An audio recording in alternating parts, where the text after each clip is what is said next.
को लुढ़ा जाता है। आज मुझे प्रदीप कुमार जी की पंक्तियां याद आ गई। दे दी हमें आजादी, बिना खड़क के बिना दान साबरमती के संग, तूने कर दिया कमाल, आंधी में भी जलती रही गाड़ी, तेरी मसाल, साबरमती के संग तूने कर दिया कमाल। हाँ, महात्मा गांधी सिर्फ एक नाम नहीं बल्कि एक सोच है। उनकी सोच आज भी पूरी दुनिया में प्रशंसित है और लोगों को प्रेरित करती है।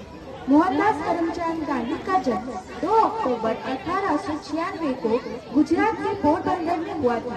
उनके पिता करमचंद गांधी ब्रिटिश राज के समय काठियावाड़ी की एक छोटी सी रियासत के दिवान थे और माँ का नाम पुतलीबाई थी। बचपन से ही उन्हें अंधेरे से बहुत डर लगता था। एक दिन रात बहुत अंधेरा था और उन्हें अपना शयन कक्ष में जाना था, परंतु डर के मारे बुरा हाल था। तब उनकी दाई अम्मा ने बताया कि किस प्रकार डर से जीत हासिल की जा सकती है। क्या हुआ बेटा? अम्मा, मुझे बहुत डर लग रहा है। किस बात का डर? अंधेरे में मुझे भूतों से डर लगता है, वे मुझे अंधेरे में पकड़ लेंगे। अरे, अंधेरे से भी कोई डरता है? मेरी बात सुनो, राम जी को याद करो, राम जी तुम्हारी रक्षा करेंगे। सच? राम जी मेरी रक्षा करेंगे? तो फिर मैं राम जी का नाम का जाप करूंगा। तब से वे राम नाम जपने लगे और उसके बाद न मोहन कभी घबराया न कभी खुद को अकेला पाया। राम जी जो उसके साथ थे, इसी विश्वास से उन्हें जीवन भर ताकत दी।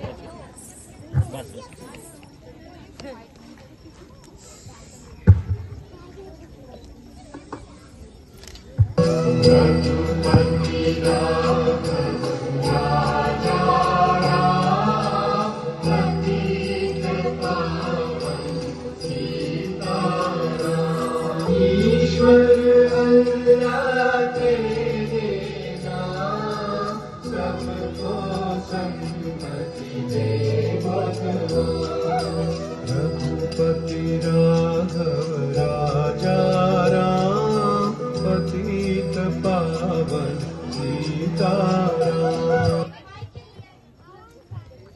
अध्याय 2 सत्यावादी। एक दिन गांधी जी राजा हरिश्चंद्र के नाटक देखना चाहते थे, तो उन्होंने अपने पिताजी से कहा,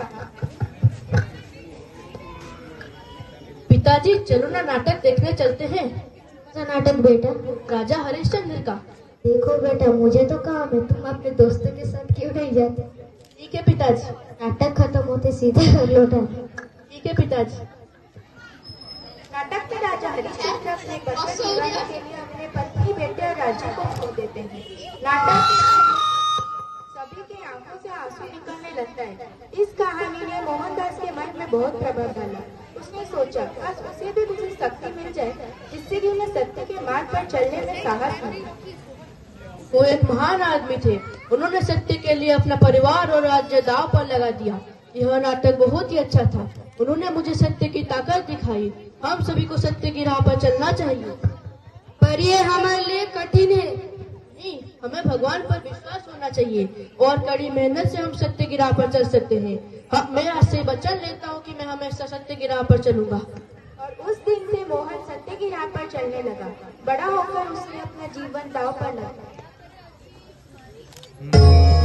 वैष्णव जन तो तेने कहे पीड़ पराए जाने रे। वैष्णव जन तो तेने कहे पीड़ पराए जाने रे। पर दुखे उपकार करे कोई मन अभिमान ना आने रे। वैष्णव जन को तेने कहे पीड़ पराए जाने रे। अध्याय 3 सत्याग्रह। इस समय में भारतीयों को हिंसा से देखा जाता था, उन्हें कूली बुलाया जाता था। गांधी जी को यह अनुभव सहना पड़ा। एक दिन गांधी जी प्रथम श्रेणी में विक्टोरिया जा रहे थे। वहां एक यूरोपियन यात्री मिला। उसने उनके साथ बहुत बदतमीजी की।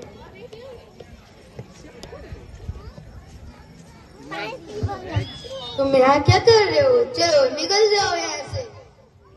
मेरे पास प्रथम श्रेणी का टिकट है और मैं यहाँ बैठ सकता हूँ। ये कोर्स सिर्फ करोड़ों के लिए है, तुम्हें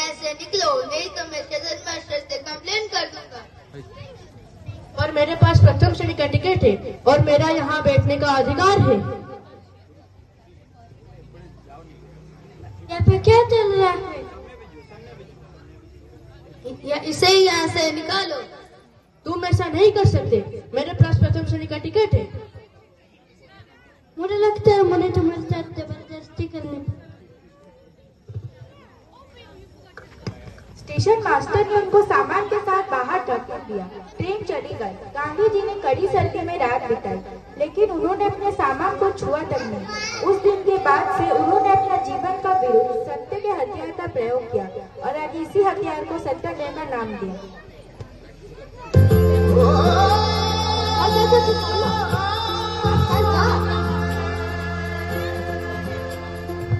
माटी पुकारे तुझे, देश पुकारे, आजा रे रब आजा रे, भूले हटा है हमें राह दिखा दे, आजा रे राह दिखा दे।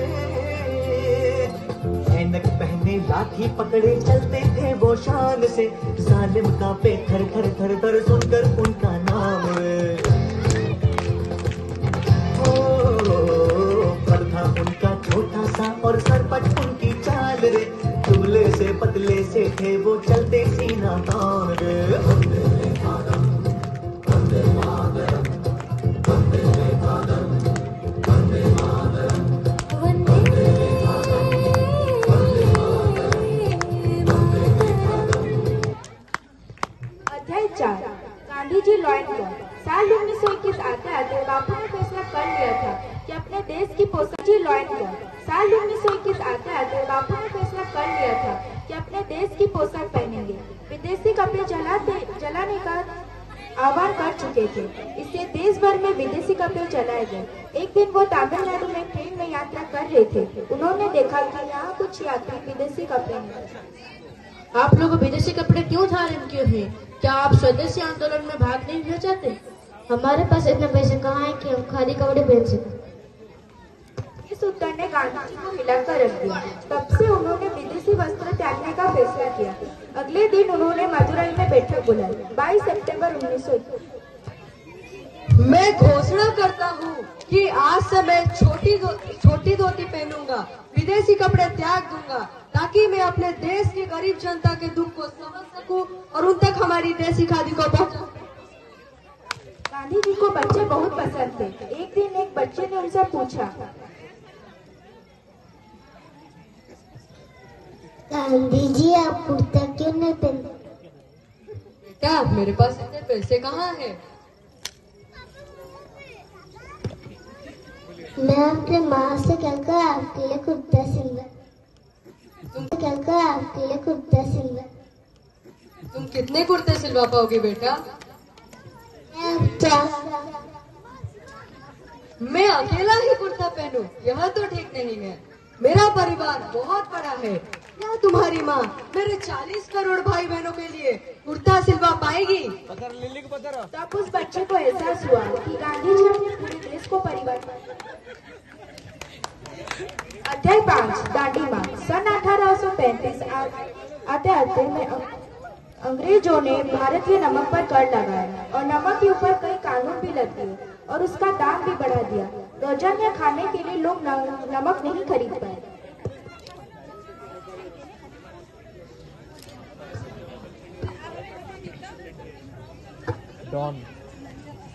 डॉन ऐसी नांडू डॉन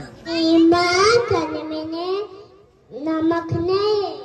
बेटा मैं क्या करूं? नमक का दाम इतना बढ़ गया है कि बिना नमक के खाना पड़ेगा। नहीं, हमें इसके बारे में गांधी जी से बात करनी चाहिए। फिर कुछ लोग गांधी जी के पास नमक कानून के बारे में बात करने के लिए पहुंच गए। बापू, अंग्रेजों ने हमारे नमक पर हमें ही अधिक दाम पर बेच रहे हैं और हमारे पास इतने पैसे नहीं है कि हम उसे खरीद पाए। ठीक है, मैं नमक कानून हटाने के लिए अंग्रेजों को निवेदन करूंगा। ये लो, इसे ब्रिटिश ऑफिसर को दे आओ। गांधी जी ने ब्रिटिश ऑफिसर को आवेदन भेजा, किंतु ऑफिसर इरविन ने खारिज कर दिया।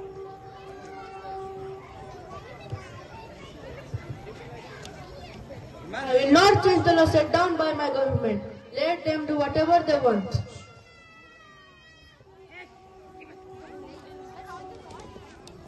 बाबू, अंग्रेजों ने हमारा आवेदन खारिज कर दिया। माना जाए तो हवा पानी के बाद नमक ही हमारा सब कुछ है। मैं अंग्रेजों के खिलाफ आवाज उठाऊं। गांधी जी क्रोधित हो गए और नमक कानून को रोकने के लिए उन्होंने अहमदाबाद में अपने आश्रम से नमक यात्रा की शुरुआत की। उनकी मंजिल थी दक्षिण गुजरात में दांडी नमक ग्राम।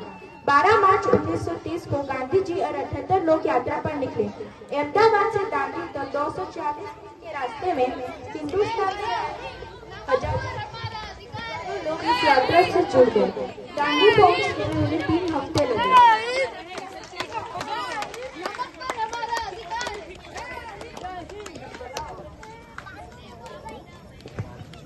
यात्रा का अंतिम समय पर दांडी पहुंचकर गांधी जी ने नमक की एक मुट्ठी उठाई और कहा,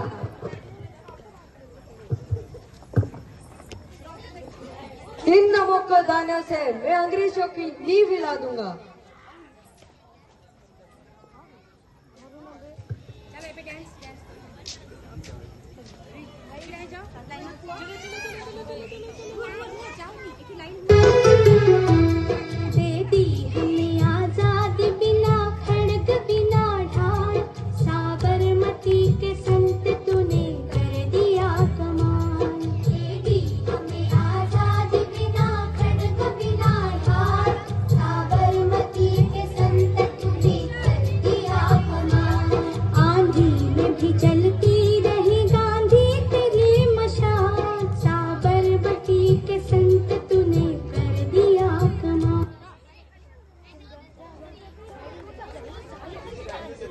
नमक यात्रा की वजह से 80,000 भारतीयों के साथ गांधी जी को जेल भेज दिया गया, मगर आखिरकार अंग्रेज परेशान होकर गांधी जी को लंदन आमंत्रित किया।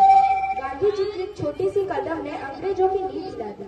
उन्होंने दिखाया कि साहसी और दृढ़ निश्चयी लोग चाहे नमक के दाने जैसे छोटे क्यों ना हो, एकजुट होकर काम करें तो बहुत बड़ा बदलाव ला सकते हैं। और अंत में 1947 में हमें आजादी प्राप्त हुई।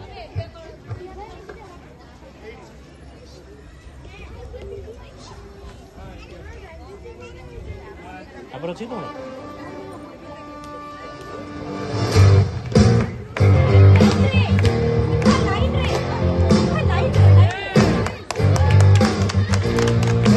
Agro, iधर आ जा, agro.